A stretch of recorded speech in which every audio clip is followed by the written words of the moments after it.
दोस्तों, आज के हमारे इस मोटिवेशनल वीडियो के अंदर बहुत ही इम्पोर्टेंट एक मैसेज मैं लेकर के आया हूँ।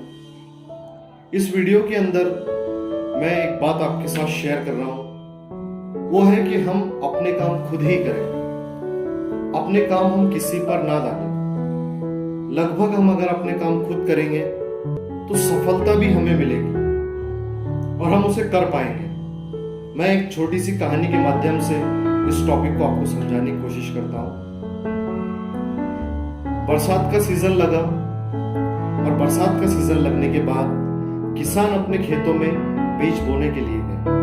उन्होंने बीज बोया और बीज बोने के बाद कुछ महीने बाद फसल निकलने लगी। फसल निकलने के बाद एक चिड़िया वहां पे घोंसला बनाती है फसल के ऊपर, और फसल पे घोंसला बनाने के बाद कुछ अंडे देती है और उस अंडों से 2 बच्चे निकलते हैं। बच्चे छोटे छोटे होते हैं।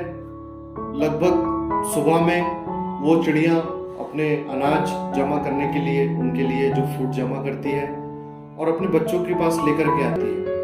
कुछ दिन गुजरने के बाद फसल तैयार हो गई और फसल तैयार होने के बाद किसान खेत में आया और खेत में आने के बाद बच्चे अपने नेस्ट के अंदर आराम कर रहे थे और माँ उनके लिए ग्रेन्स, उनके लिए फूड लाने के लिए गई थी।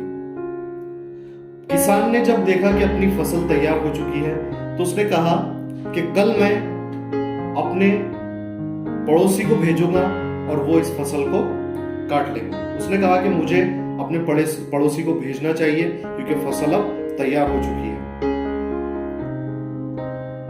जब चिड़िया वापस आती है, वापस आने के बाद बच्चे चिड़िया से कहते हैं कि आज खेत का मालिक आया था और उसने ये बात कह के गया कि कल मैं नेबर्स को भेज के अपनी इस फसल की कटिंग, हार्वेस्टिंग शुरू कर दूंगा। चिड़िया कहती है कि वो कल नेबर को नहीं भेजेगा क्योंकि इतनी जल्दी वो कटाई नहीं हो सकती। फिर दूसरे दिन चिड़िया अपने वही अनाज जमा करने के लिए, फ्रूट जमा करने के लिए निकल जाती है और जब किसान खेत में आता है देखता है कि वो उसने जो नेबर को भेजा था वो तो खेत में आया ही नहीं। वो कहता है कि कल अब मैं अपने रिश्तेदार को भेजूंगा और वो मेरा रिश्तेदार हार्वेस्टिंग शुरू कर देगा। चिड़िया के बच्चे सुनते हैं और जैसे चिड़िया आती है तो उसे कहते हैं कि किसान खेत में आया था और उसने कहा कि कल मैं अपने रिश्तेदार को, अपने रिलेटिव को भेजूंगा कि ये इस फसल को हार्वेस्ट करे, काटे। चिड़िया कहती है कि कल वो किसान का रिश्तेदार नहीं आएगा। दूसरा दिन निकलता है और वो किसान का जो रिश्तेदार है वो नहीं आता है। बच्चे परेशान हैं कि पहले नेबर को कहा तो नेबर नहीं आया और रिश्तेदार को कहा तो वो भी नहीं आया, और वो ये बात सोच रहे थे कि उनकी जो मदर है, उनकी जो माँ है चिड़िया, स्पैरो, वो ये बात कैसे वो जान ले रही थी कि ये नहीं आने वाले हैं।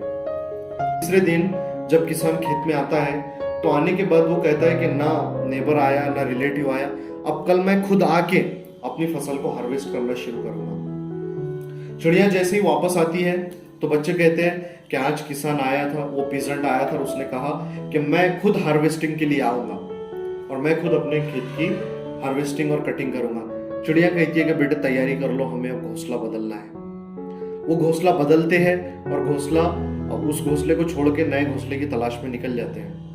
बच्चे बड़े हो जाते हैं और वो एक क्वेश्चन पूछते हैं कि 2 बार आपने कहा कि वो ना नेबर आने वाले हैं ना रिलेटिव आने वाले हैं, वो नहीं आए, और आपने कहा कि अब किसान ने कहा है तो वो 100% आएगा, ऐसा क्यों?